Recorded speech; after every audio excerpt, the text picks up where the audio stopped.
Check 1 2.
Oh snap, can you hear me?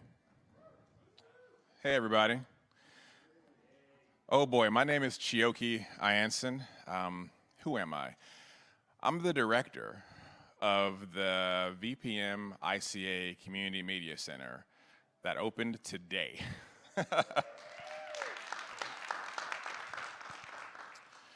The idea of this center is to teach people to tell their stories well. Whatever the medium is, whatever the way in which you want to express, it can always be done a little bit better, and we find that the way to find better is with a community of people who are dedicated to development. And so that's what we're trying to produce here out of the ICA. And this is why I'm very happy to be introducing our guest, our inaugural guest today.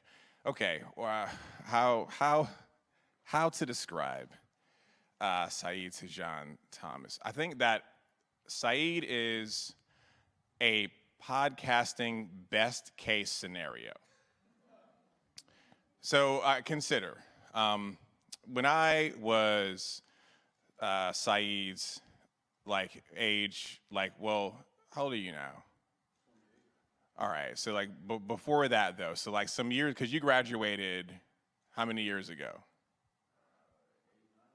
Okay, this is actually perfect then, because I graduated 20-something years ago, right?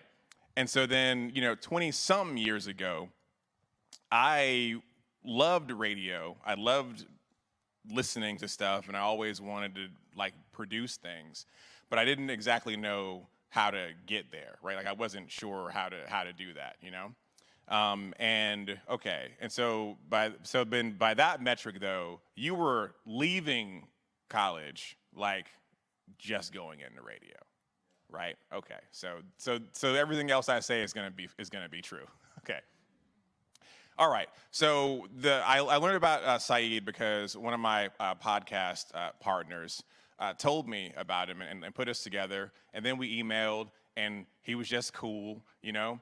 And he came and spoke in one of my podcasting classes about like some workshops or whatever, and I was like, oh, he's really cool. Okay, now here's the problem of meeting someone and just knowing them as a person and not knowing them as an entity. Because then when you go back and look at them later, you're like, oh, what? Does that ever happen to you? So here's what I mean, right? So Said was just like a cool dude that also loved like podcasting that was in my email, right? Okay. But then I go to look him up and I'm like, New York Times, Fresh Air with Terry Gross, Spotify original podcast. What's going on? You know, like that's what I'm saying. Like that's the so really for me, like I encountered the person and also the legend, right? And so but also that helped me out because then when I asked him to roll up, he was like, "Oh yeah, sure, bro." Whenever, but if I was a stranger, this may not have happened. It does help that you are a VCU alum. That's what's up. It is my great pleasure to present to you and to get nerdy with Saidu Tejan-Thomas. Appreciate it, bro. That was, thank you. That was embarrassing, but but great. Yo, can we give it up one more time for Chioke and everybody who opened this thing tonight? Yo, the ICA is dope. This is my first time seeing it. It's beautiful. The concept is great. I'm really proud of you, bro. Everyone here has been nothing but kind. Felicia is the shit.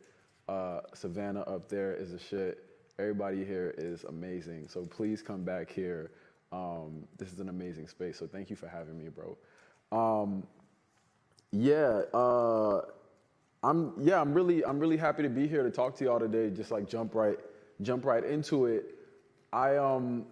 As Chioke was saying, I host this podcast called Resistance, and like one of the things I love about podcasts, it's not even really necessarily about podcasts. I think what I'm here to talk about today is about like storytelling in general. I love the openings of stories, and I want to sort of like take a liberty here to like go on a little rant just to like talk about why I love openings. So anybody who knows me knows that I love to dress. I love particularly I love to get dressed before a party.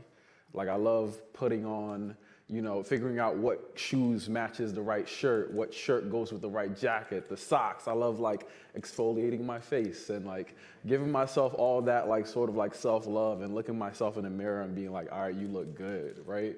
And I love it because I know that when I arrive at the party, the first thing, the most important part of the party to me, because I'm so anxious, the most important part of the party isn't like when the party is like at its height and it's lit and everybody's like dancing.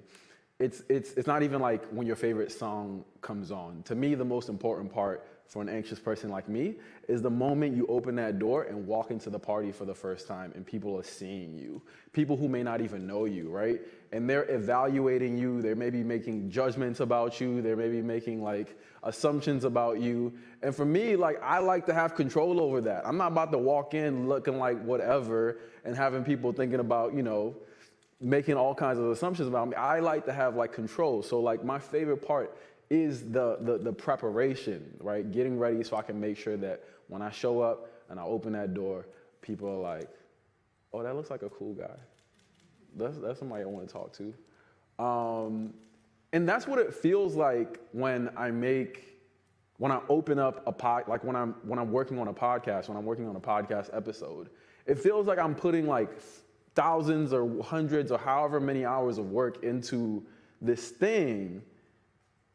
And I know that once people open that door and they listen to it for the first time, they're either gonna make a decision about turning it off entirely and not listening to the rest of it, or they're gonna be like, oh, this is an inviting thing. This thing that, like, something about this is working for me. I don't know if it's like the shoes, I don't know if it's his face, I don't know if it's like the hair, but something is working for me, and at some point today, I wanna talk to this person.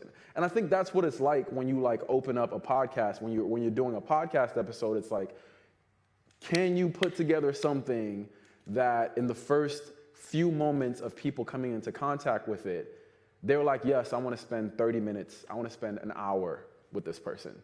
I wanna listen to them talk. I like that thing that they said. I like the banter, I like the humor, I like the writing. Like, what are the things that you're like sort of like collecting together to create like an experience for people so they can really feel like they wanna spend time with you? So that's what I wanna talk about today. In a field, we call it tops. We call it because it's the top of the episode. And I want to take you behind my process, me and my team's process, because it's a team effort. I definitely don't ever do it alone. And sort of show you a finished version of a top, play for you a finished version of a top, specifically a top that like really like whooped me, like had me damn near in tears because it was so hard for me to get it together. And then show you what it looked like before it got to that point. So we can have a conversation. And I want this to be a conversation. I want this to be like a dialogue. So when you listen to this thing, please listen for like what's working for you. Listen to what's not working for you. But I want us to focus on what's working, not because that's gonna make me feel good, but because I think I want y'all to be thinking about what could be working for you when you do your tops, right? And then we'll go back and then we'll look at what the thing used to be. And hopefully by the end of this, you'll know how to, you'll have some tips to make the first few minutes of your thing feel like the cute girl at the party.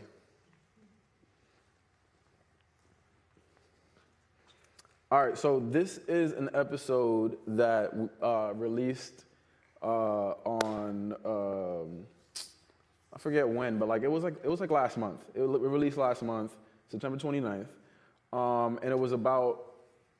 I won't say too much, but it was about if you don't know much about our show, the show Resistance is a show about people refusing to accept things as they are, and that means we're profiling and we're telling stories about people who are taking on huge systems, taking on the status quo, and look damn good doing it, and are like doing it in like really radical ways. And so we delve in there, get in the mess with them, and try to figure out what it is that they're doing, and sort of archive it for people. So when people are trying to do that in their own lives, they'll have examples. So this one is about this place in Minneapolis called George Floyd Square.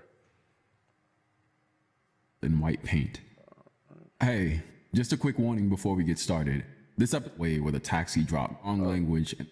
Hey, just a quick warning before we get started. This episode of Resistance has some strong language and heavy themes. We'll get started right after this short break. So a couple months ago, I went to this place in Minneapolis called George Floyd Square. I had to walk in from a block away where the taxi dropped me off because there's a concrete barrier at the entrance. There's barriers at all 4 entrances into the square. When I walk up, there's a wooden guard shack out front, unmanned, and inside were masks, hand sanitizers, and leaflets that say something like, "This is a grieving space, so act accordingly." And on the window of the shack, there's a poster that reads, "I don't watch my neighbors, I see them. We make our community safe together." And on the wood panel, there's a message scribbled in white paint. It says, "All cops are pee-pee poo-poo." This place, George Floyd Square, is a stretch of 4 city blocks surrounding the spot where George Floyd was killed. For over a year, it's been the site of an activist occupation. Neighbors from all different backgrounds have been a part of the occupation. Teachers, doctors, business owners, gang members, and people from around the way. They've all taken part in creating and maintaining this autonomous zone. I walk further towards the intersection where the 4 streets meet, and I see a 10-foot bronze statue of a black power fist standing tall and punching straight into the sky. It's surrounded by protest art with the faces of black people who've been killed by police, as well as the faces of black people who fought back. MLK's hopeful eyes next to Tamir Rice's smirk, Sandra Bland's selfie next to John Lewis in his suit and tie, all sticking out of a garden surrounding the fist. And right next to all that is a powder blue chalk outline of a man with angel wings. There's a memorial of offerings around him, hundreds of flowers, hats, notes, gifts from all around the world. And to be so close to the stretch of concrete where George Floyd was last alive, to see the size of the space he took up in this world outlined in chalk, to stare at it and have no words but, damn. I could feel how this place could draw people in and keep them anchored here for more than 12 months.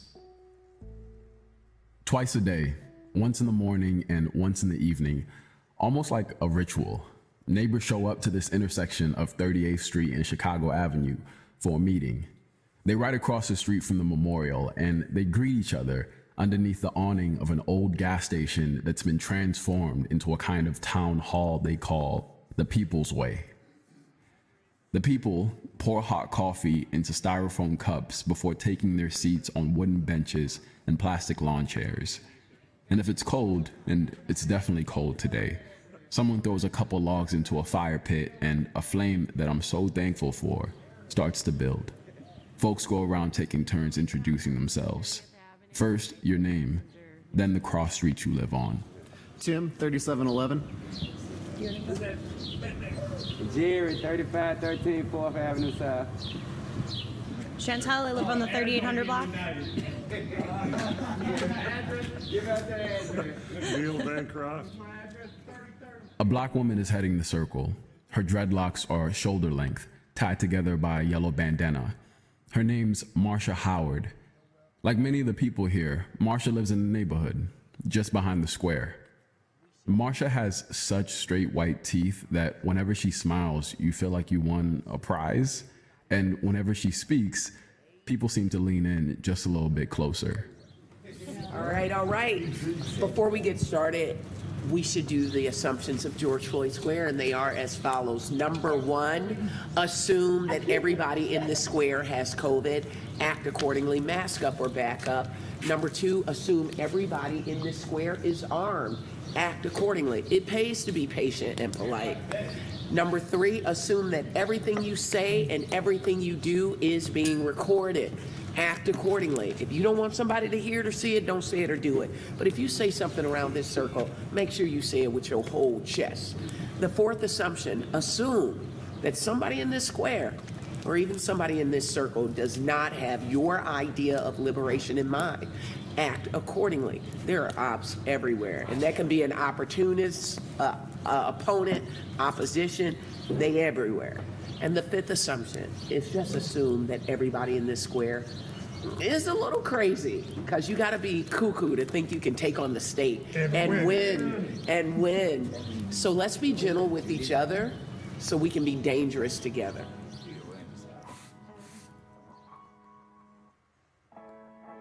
By the time I showed up at George Floyd Square, some variation of this group had been meeting here for over a year. And even before the occupation started, they'd seen it all before. Over-policing, gentrification, displacement, homelessness, almost all the ills you can think of that are responsible for destroying black neighborhoods. They've seen it in their backyard. But when they saw the murder of George Floyd right here at this intersection, all these neighbors decided that enough was enough. They messed up. They killed the wrong black man by the wrong black people. They sure did. They did. They messed up. I don't know what they thought was going to happen over here. I don't think they counted on this. I don't think they did. That feeling of being fed up and pushed to the limit, that feeling that something had finally broken open and couldn't be contained anymore, that was all over the world last year. Most of those protests have ended, or at least gotten quieter. There aren't as many marches or demonstrations in the streets these days, but the people at George Floyd Square have somehow managed to keep fighting. And on the day I walked into that square for the first time, it seemed to me like they were winning. My question was, how? I'm Saidu Tejan-Thomas Jr, and this is Resistance, a show about refusing to accept things as they are, even when it looks like you're gonna be at this for a while.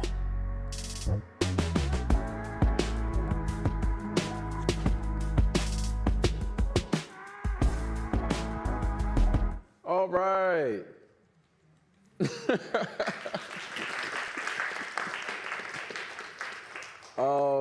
Yeah, just like immediate reaction. This is what jumped out to you? What are the things that made you want to keep listening? So the immediate presentation, when you had the warning there about kind of almost preface, what the episode is going to be about. So when I initially heard that, it was something like subconsciously, it made me eager to want to listen more. Another thing was just the way that you were conveying the story, and I could see George Floyd Square. It was just like a lucid way and a continuity, and that's kind of like my initial take. It's beautiful. You got a new subscriber as well. Oh, appreciate it. Thank you.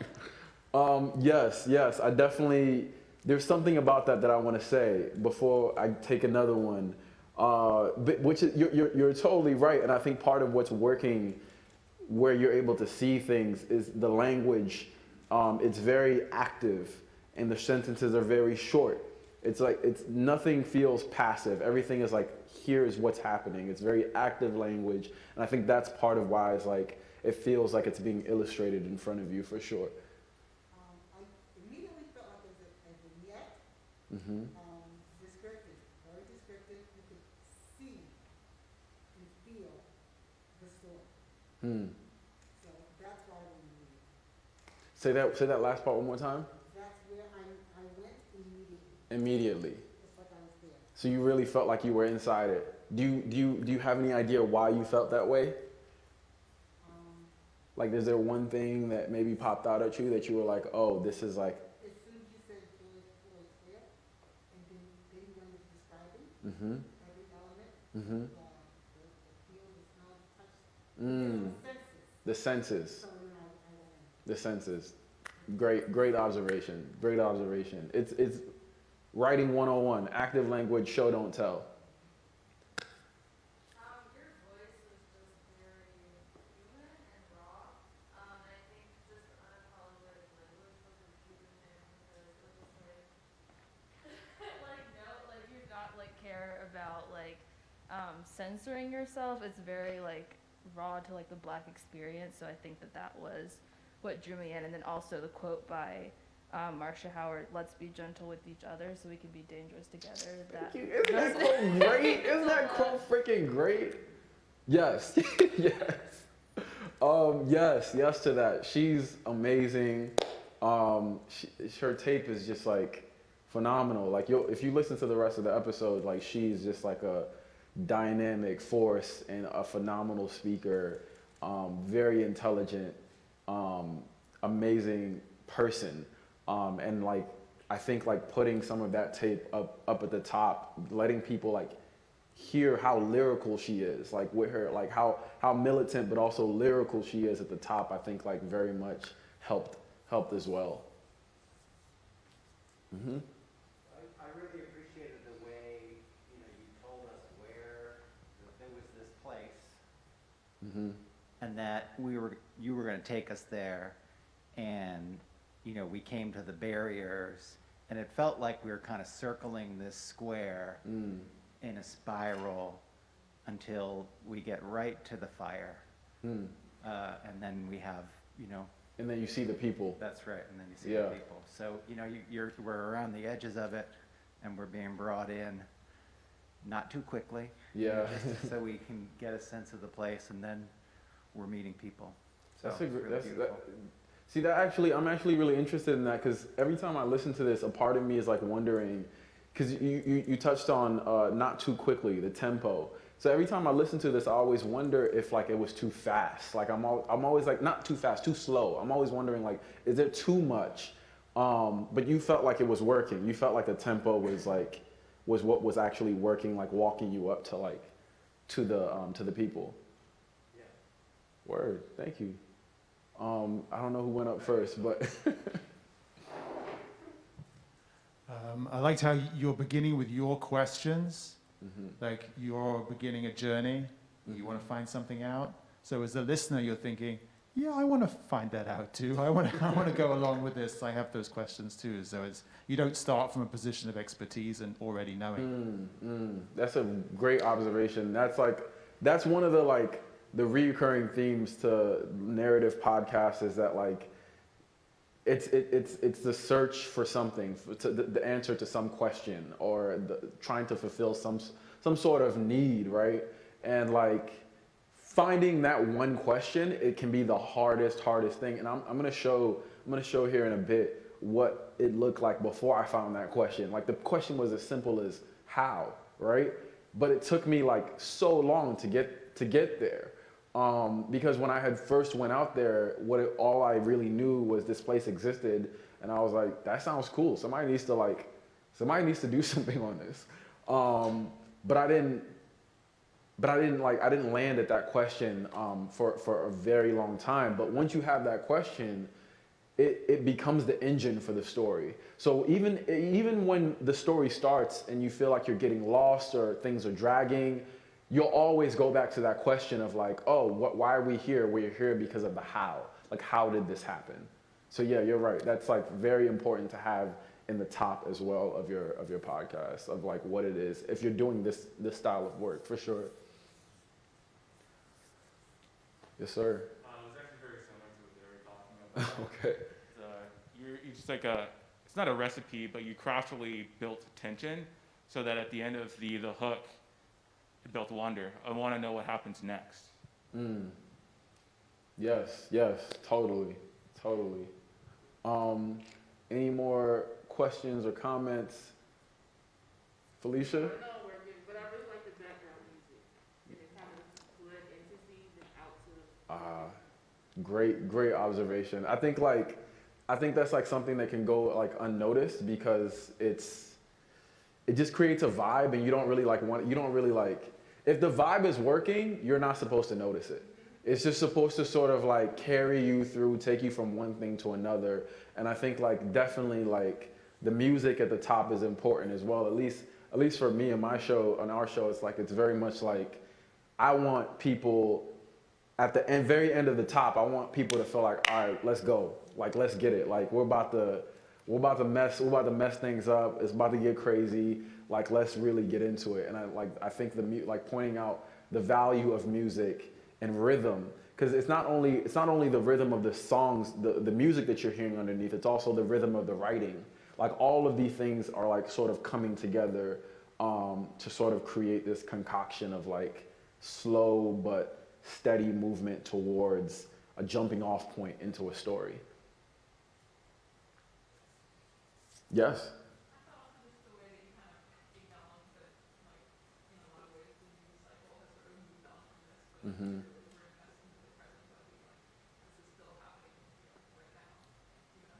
Facts. That's big facts. My editor, that was all my editor. That was all my editor. She was like, something is missing, and I'm gonna go ahead and do that now. But like that is a great observation. It's very much like trying to bring it for this story in particular, bringing it to the present was like very, very important, because ultimately the fight that they're fighting is like still ongoing. Anybody else before I start the next part? All right, cool. So what I was saying at the top about this story really messing me up. It was a long time coming. I think I worked on this story overall for like 6 months. But there was like so many versions. I think the final version was like version 20 something. But I want to take y'all back to version 6 to let you see what it looked like on paper, because that's where it always starts before it got to where it is. So in this version, in this very early version, what you're seeing is something that we were trying out, which was that tape where you hear the people, where the people are like Everett, Harriet, like they're all introducing themselves. I always knew that tape was gonna be somewhere at the top because it's just such great, it's literally introductory tape. These people are introducing themselves as characters. So you're sort of like you're getting the vibe of like this introduction. But I think I was so eager to have it at the top, I put it at the very top. So like there was no writing for me initially about, I heard about this place, here's how, it was just like straight, we were just gonna drop you in straight cold. You hear these people's names, and then I would do some writing about like where we are, what we're hearing. So basically like what you're also seeing here, this is a scaffolding. So in early drafts, like basically we're not trying to do everything. We're just trying to very much like step by step, just put the skeleton of the thing together, like, and see if the skeleton works. If the skeleton works, then you can start putting flesh on the bones. So what you're seeing right now is like, in this, this is like our color coding for dummy writing, as we call it, or skeletal kind of writing. And like, all you see here is like so in an edit, what I would have done was, I would have opened and played that tape, and then I would have said, I'm gonna do some situational information here, and then this tape, this what you're seeing here, this is Marsha saying the 5 assumptions of George Floyd Square, and then we had some other tape from her. Another thing, I think what I really want to point out here is sort of like I was going purely by impulses here, right? So what I knew I liked was, I liked that tape with the people introducing themselves, and I loved Marsha as a character. So that's kind of what I leaned into. Start with the tape, and then just go straight into Marsha. Just like tell everybody who Marsha is. She comes in, and then I say, Marsha is this years old. She lives right by Cup Foods where George Floyd was killed. And she's like, it's 290 steps from my house. She's just like, I'm close. And then like, as you can see, more things about Marsha. This is what it looks like before it sounds good. So, and she's a teacher, and then just here, of course, just writing. And it's just like very Marsha heavy. And so you meet Marsha fully as a character in this version of the top. But what you don't get, I want to point out, is what you don't get is all the sensory details about the space, about what this place is. Because ultimately, this is a story about a place. It's about the people in it, but you need to know where they are. You need to like set the scene, and you need to set this. I knew I needed to establish what happened here to justify why these people did what they did, why they started this occupation. So putting Marsha all up here at the top really didn't like serve that purpose. So instead, I just gave you a taste of her, and enough to make you interested, to want to know more. And then once you get into the show, you actually get all this other biographical information about who she is and how she got here, and you meet a bunch of other people, and it's just like, I think the biggest lesson from this version, this draft, is sort of like,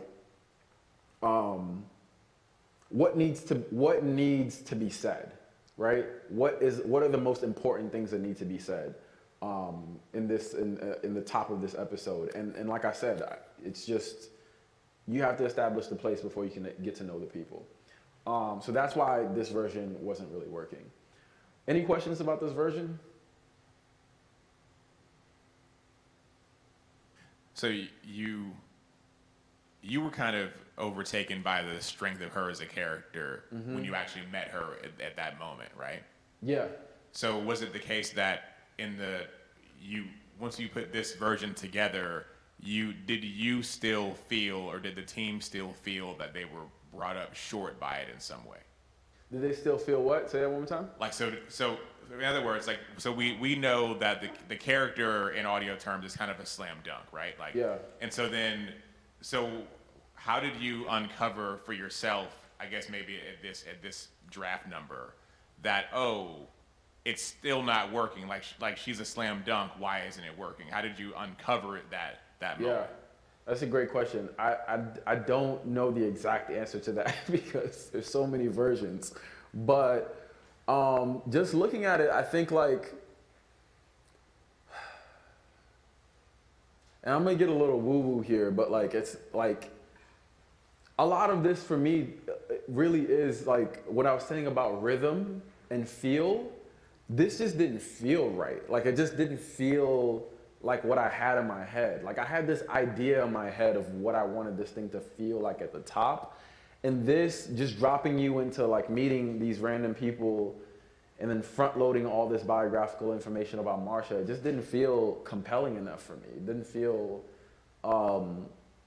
like it had the right rhythm. It just felt like I was like trying to rush you through something. Or really trying to just like hang, you know what it is? This is a version where, like you said, this is a version where I lean straight on the character, but I don't lean on anything else. I'm not leaning on my abilities as a writer. I'm not leaning on my abilities as a musician to like bring the music to it. I'm not leaning on any other. I'm not leaning on my other attributes, right? So this one, I think I felt like was just sort of like a cop-out a little bit. I'm just trying to make her do all the work when, in fact, you're gonna be spending an hour with me. You have to get to know me too. And there's no space in here for me. You had a question? I was just trying to lean in on that as well. Wondering what changed between the iteration 5, 6, and then 7. Yeah, I don't know where iteration. I think what you're seeing 6. This is like an early. I picked this one because it has enough for us to talk about. But 4, 5, and 3, 4, 5 are not helpful to anyone. Like they're not helpful. But I'm gonna show 7 here in a minute, and it's a totally different set of problems. Another question? Okay.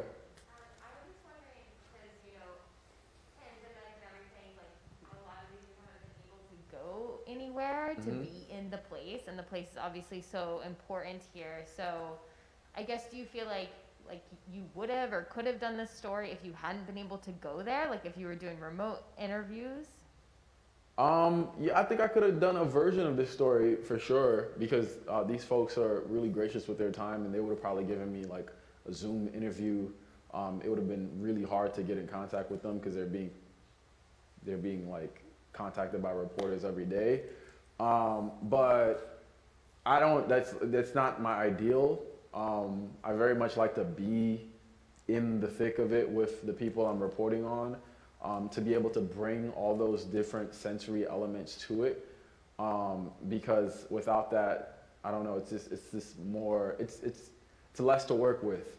And I really do like making things feel like you're there, and really illustrating things. Yeah, and when you have the distance, as you probably know, it's just like you're relying on the characters to do that work for you, and you're trying to communicate that to your audience. So it's like secondhand information that you're trying to communicate in your writing, and it's just not the same.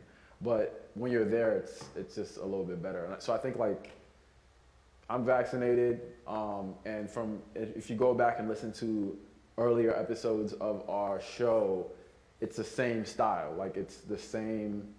I'm like right there with the people, and that's like really that's the work that I gravitate towards most. You know. I hope I answered your question. Okay. If I hadn't done that, it would have definitely been like a smaller thing. It wouldn't have. I don't think the top would have looked like that.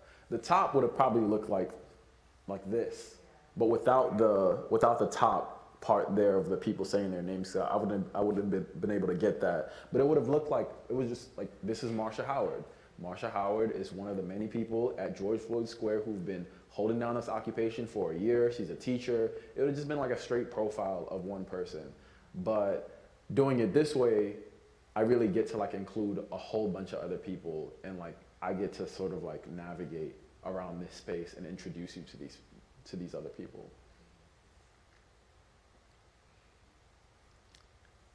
Okay, so I will show you guys version 7. So here is version 7. It's just, this just upsets me. Like I'm upset looking at it because it's just like, what is this? Like, so, I got tipped off to this story off one of our listeners who listened, and she was like, yo, you have to come, dope things are happening here. So I was like, okay, maybe that's what I should lead with. I should lead with that. It's organic, it's real to my experience. But do y'all want to hear that? Like, is that something that people want? No, I don't think that's it's not really pertinent to the story. It's just like it's a thing, and it's taking up valuable real estate. So it didn't, these 2 paragraphs at the top, that's what they're about. And it just did not work for that reason. The other 2 paragraphs are about other occupations. So like the things that I didn't know about occupations and the things I did know about occupations. And I referenced my friend here, Marcus David Peters, some of y'all may know, who was killed here in Richmond by Richmond police. And how they made MDP Circle a kind of occupation, right? And I really wanted that to be a part of this story, but the issue with that is that's like it's too much of a bombshell to have in the top of a thing that is about a place that is already so complex. I say that, and you immediately want to know more about that. And I have to say more about that. So we learned about in this radio school I went to called Transom. We learned about this thing called the chicken bomb, and it's a story that one of the students there told even before I went there, which is like, he was like, they explained this kind of thing happened on one of the students' script, and one of the other students likened it to a chicken bomb. They were like, yeah, a chicken bomb. It's when you take a jar and you put a bunch of rotten chicken in it, and you put milk in it, and you just leave it in the corner. And at some point, the jar just explodes, and you can't ignore it. The smell is so like pungent that you just can't ignore it. And not to say that my experience is a jar of chicken with milk inside it that explodes, but this is a thing you can't ignore. Like, once it's there, it's there. You just have to address it, right? So that's why that didn't work. That's why this big paragraph right here didn't really work. And I'm like trying to describe it. I'm trying to like go into it. It's just not, that's not what this story is about. I have to save that for something else. And then, so this is something I wish I would have preserved in the story. Maybe not even like in the, maybe not even in the top. I don't think, maybe somewhere in the top, but it's something I wish I would have preserved because I really like the sentiment of this idea, but it just didn't make it. The only people allowed to take land unoccupied indefinitely in this country is this country, not its people, and definitely not its black and brown people. Like, that is like an actual sentiment I had, and like it was one of the things that drew me to the story. But again, is that the question? Is that like the actual motivating thing for this? Is that the simplest, clearest way that we can communicate what is driving the story? It's not. It's kind of just like me trying to be witty. And it's maybe like an idea that I can explore within the body of the episode.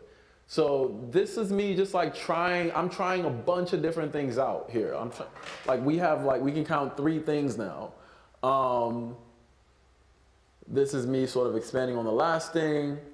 And then the ambi, this is where I would have put maybe like just like atmospheric sound of me walking around out there. And this is where you start seeing me start really exploring like what it looks like for the first time. The bronze statue, the powder blue chalk outline. This is where I first wrote this line of you walking up to the space he took up in this world. And as you know, like this is a line that made it to the final draft. But yeah, I think like I just had to like, after I did an edit on this I think like this one felt native to the story. Like this paragraph felt like it's like really about the story. So I just needed to like break this apart and expand on it and slow it down, because it felt like what are we here for? What is the story about? How can I hook people in? How can I keep them interested in what we're going to be hearing about for the next hour? This felt native to the story. And again, here you're seeing more of the writing that's in the final version. So this is version 7, I believe, when I start really figuring it out, with the help of my editors, Lynn Levy. Shout out Lynn Levy. And then right here, as you can see, like I have this line right here. Marsha is one of the first people I was told to talk to about this question of why the square has lasted for so long.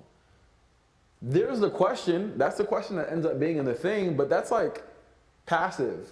That in this version, that's you're not even gonna remember that. It's like I'm just like talking around it or like talking about it as like a second reference. But it's not highlighted. It's not put in the strategically like in the right place for you to like really know why we're here and what we're gonna be learning about today. But it's in here. So this is just me. I'm literally just like going through every idea about how this thing can open. And then finally, like,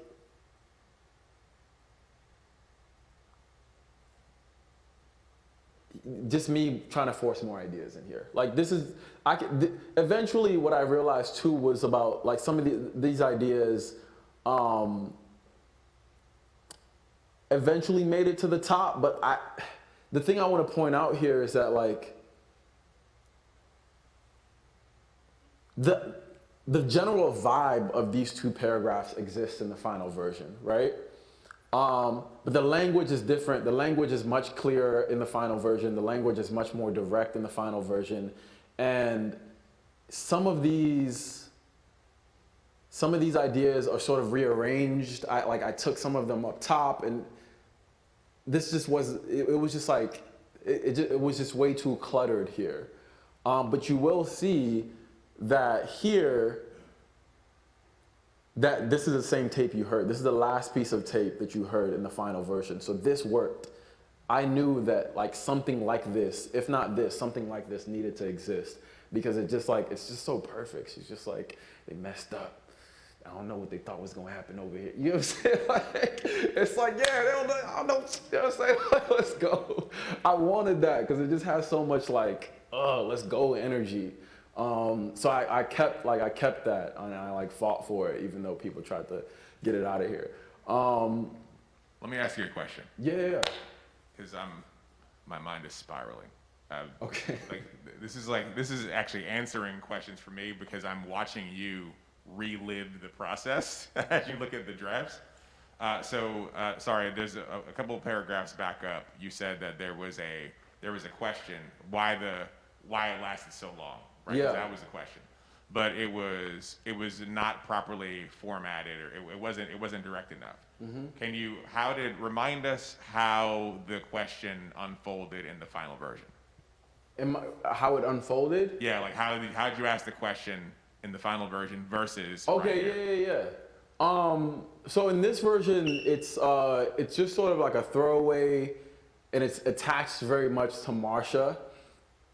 It's like I was told to talk to Marsha about this question of why the square has lasted for so long. But like what you get from that sentence is very much like, oh, we're gonna go talk to Marsha. You don't get the question of why, right? I can't tell you, I won't tell you that like after this version I was like, oh, that question needs to go right before the theme. Because that's not how it happened. But because it was already on the page, it's something I think that was just in the back of my mind as like a thing that like that drew me to the story that I was interested in. So eventually, like literally like maybe a day or 2 before this thing published, when we were still we figured out damn near everything else. We were still trying to figure out the top. It's usually when I'm like when you're on the brink of like, you have to get this thing done. That's when the breakthrough comes. And like, that's when I think I was just like, you know, the final version says something like, these people they've been holding it down for over a year, and it seemed to me like they were winning. Because that's literally how I felt. I was like, they're doing this. And I'll call back to that other line I was telling you about, like, no one occupies U.S. land except for the U.S. How are they doing this? Like, that was like a line I had up there. Because that's like, there's some incredulity there for me. Like, I'm really like, how are they doing this? So I actually thought like they were winning. So I was like, it makes sense to put that closer to the theme where you're hearing like the sort of like log line or the sort of thesis of the episode, and then pair that with this question of like, it just naturally came out as just like, how are they doing? It seemed to me like they were winning, and my question was how, right? So I think somewhere between this and the weeks after when I finally figured out, these two things just sort of like came together in my mind. And sort of made what you heard. All right, I got another question. Mm-hmm. This question is from my nightmares. Could you have gotten to the final version in any less time or any fewer versions?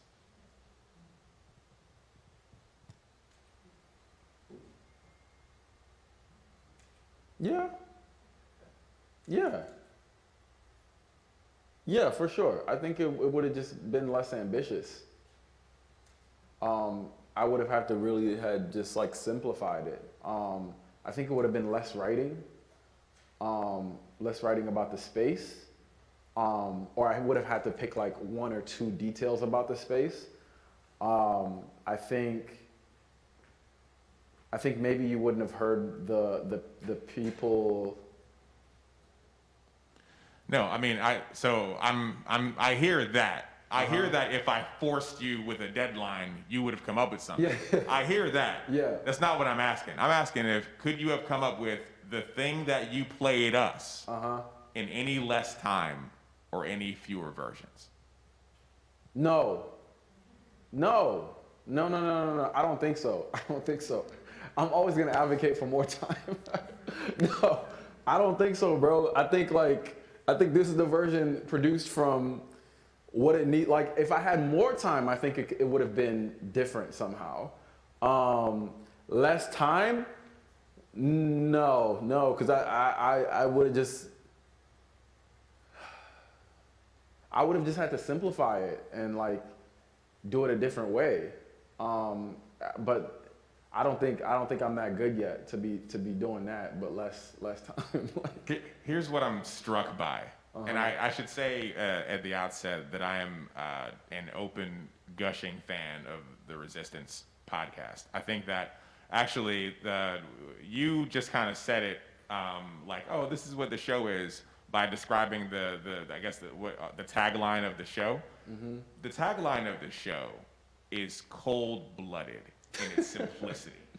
Because you could easily say, oh, it's a show about Black Lives Matter people or whatever, and you could do a lot on it, but you found this way to be reductive in the way that adds depth as opposed to takes it away. Mm-hmm. Resistance is a show about people who don't accept things as they are. Mm-hmm. Refusing to accept things as they are. Yo, like that's it. Like you can't do better than that with regard to the description of a podcast. Thank you, man. But what so the reason that the question is from my nightmares, right, is because at the end of every thing that I've ever made, I'm always like, well, that was a terrible experience that I wish didn't take as long. Right. But as I look at these versions, and I'm looking at the versions of someone else's work, and wouldn't you know it, the versions of someone else's work look just as like confused and struggly as the versions of my work. So not only am I heartened, I'm also depressed.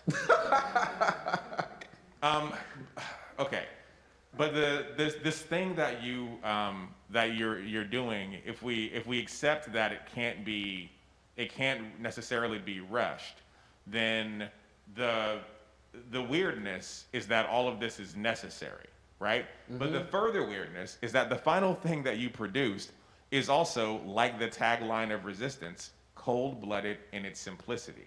Because you have the opening shot, like at the beginning of the movie, where there's like the drone shot of New York that lets you know that we're in New York and that we're in a place. And you have the zoom in where you're telling us about the material, the features of the environment, the street level shot. And then you introduce the character. And by the time you introduce the character, I don't even realize that the third thing has happened, which is that you've introduced for us the question of how this thing has showed up. Right. That is like, there's no fewer elements that you can have in a story, and it's executed, I would argue, perfectly.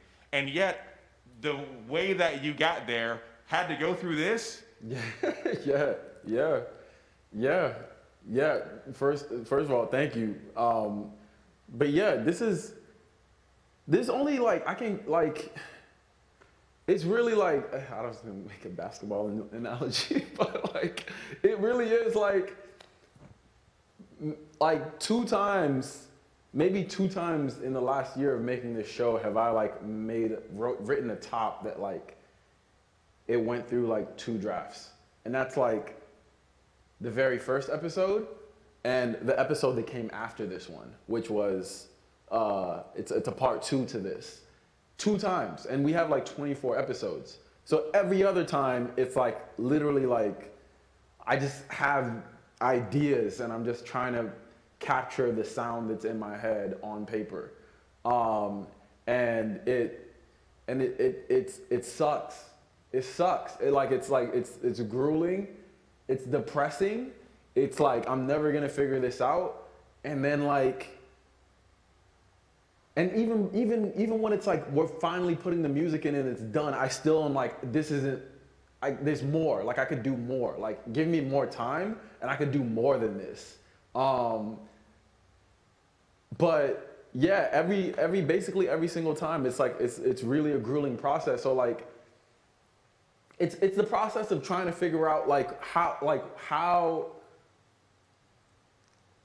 how to get people ready for this thing, right? How to get people excited about this thing and how to get people as excited about it as you are. Because when I first started going there and reporting on this story, I was excited. I was like pumped and like, I was like trying to figure something out. So the process of trying to translate that for an audience, I think that's the hard part, right? It's like trying to transfer that excitement to somebody else is really tough. But drafts, just doing it over and over and over again. True. So you mentioned not going at it alone, and from what I hear, you sound like you're a pretty good critic of yourself. But I'm wondering, what other soundboards, what other feedback are you getting along the way? Sorry, I couldn't hear you. Can you say it one more time? What other soundboards, what other feedback are you getting along the way from your community, your colleagues? Like about the show? Yeah, or the script. That's a good question. So, so when I'm doing when I'm presenting these versions to my team, my editors, my supervising producer, the other producers, like they're kind, but they know that I can do that last version, so they're not soft, they're not soft on me, like they don't take it easy on me. So they're very much like, I like the writing here, or I like the writing there, I like what you did with this tape, but like this isn't working. Like they're giving me like constructive feedback as well. They're like, maybe move this here, or how about if we did this here, or this line really isn't helping us, this paragraph really isn't helping. It's all like very constructive feedback that really comes from them knowing what I'm capable of, and them sort of trying to nudge me ever so closer to that final version of it. And for me, sitting where I'm at, like doing versions like this for them, where like I wrote this and I was like, this is it. I'm lit. Like I got it. Like, let's go. So for me, I'm like sitting there, I'm reading it, and I'm like, yeah, blah, blah, blah. And they're like, huh. Like, they're like, okay, I see what you're working with. But like just having that, like having an editor, having a room full of potential editors who are all hearing it cold for the first time, it's just like, I'm so grateful for those people, because like they're the ones, not only can they hear it for the first time and tell you what's not working, tell you how it feels to hear it, but they can tell you what's working and what's not working. And I think that's just as important in this process as anything else. Is a possible lesson for us to take from that we should not be the ones to determine for ourselves when our work is done? Yeah, no, for sure. Exactly. I mean, you could do that if it's just for you. But if you're planning on presenting it to people, then you have to take other people into account. You have to keep other people in mind to some extent. I mean, and it's important too to know who your audience is, know who you're speaking to, and then like sort of create for those people. But yeah, definitely not a solitary solo kind of like venture to be like, I'm just creating this solely for myself. Because once you know your audience, or once you know who you're speaking to, you're creating it for them too. Do you feel the desire to stick up for choices that you made whenever you hear feedback from the team? Sometimes, yeah. But I'm also like, I'm an easy, and I trust my team and I trust my editor so much. So like, if they're telling me something isn't working, 9 times out of 10 I believe them. Like, except if it's like something that I'm like really passionate about. And usually those things that I'm really passionate about, they're just like, we can go either way. Like they don't care. But yeah, I do feel that sometimes for sure. I think she has a question. So you mentioned that this particular episode took about 6 months. Is that kind of a typical thing? No, it's just because this episode was just such an ambitious like thing. Like I went there like 3 times, I believe. Okay. And so I had to cut the tape. I had other things I was working on. The more ambitious the story is, the longer it takes.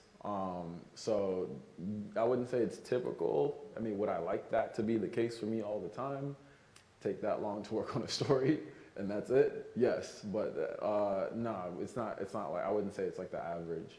Okay, I wanted to add on to that. So I'm kind of an aspiring filmmaker, and screenplay editing is like my biggest nightmare. So have you ever kind of felt like pressure to produce something amount of time, and if so, like how do you kind of cope with that and kind of decide again like when to stop editing, but also cope with like not rushing, like those two things?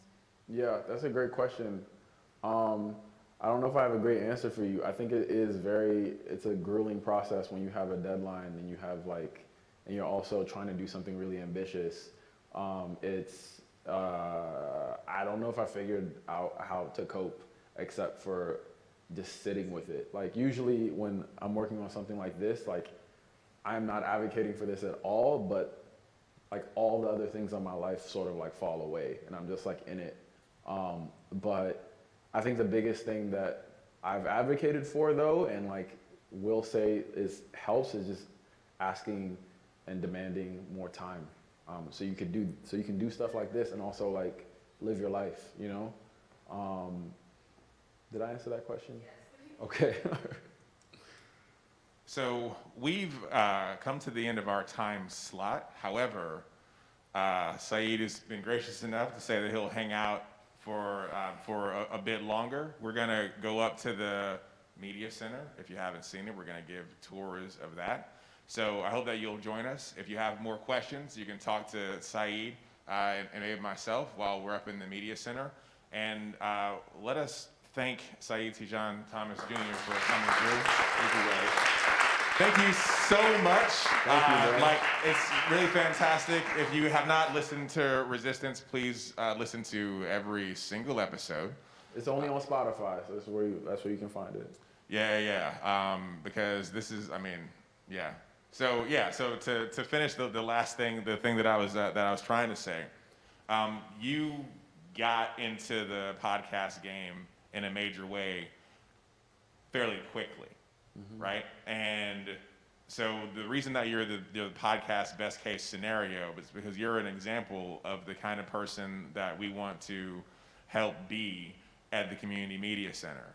The people who are interested and who want to make something and who shouldn't be wandering around for 20 years before they land at NPR. They should immediately go and be an intern there and start working. You know what I'm saying? So once again, thank you so much. Thank we'll you, see guys. you upstairs. I appreciate that. Thank you, guys.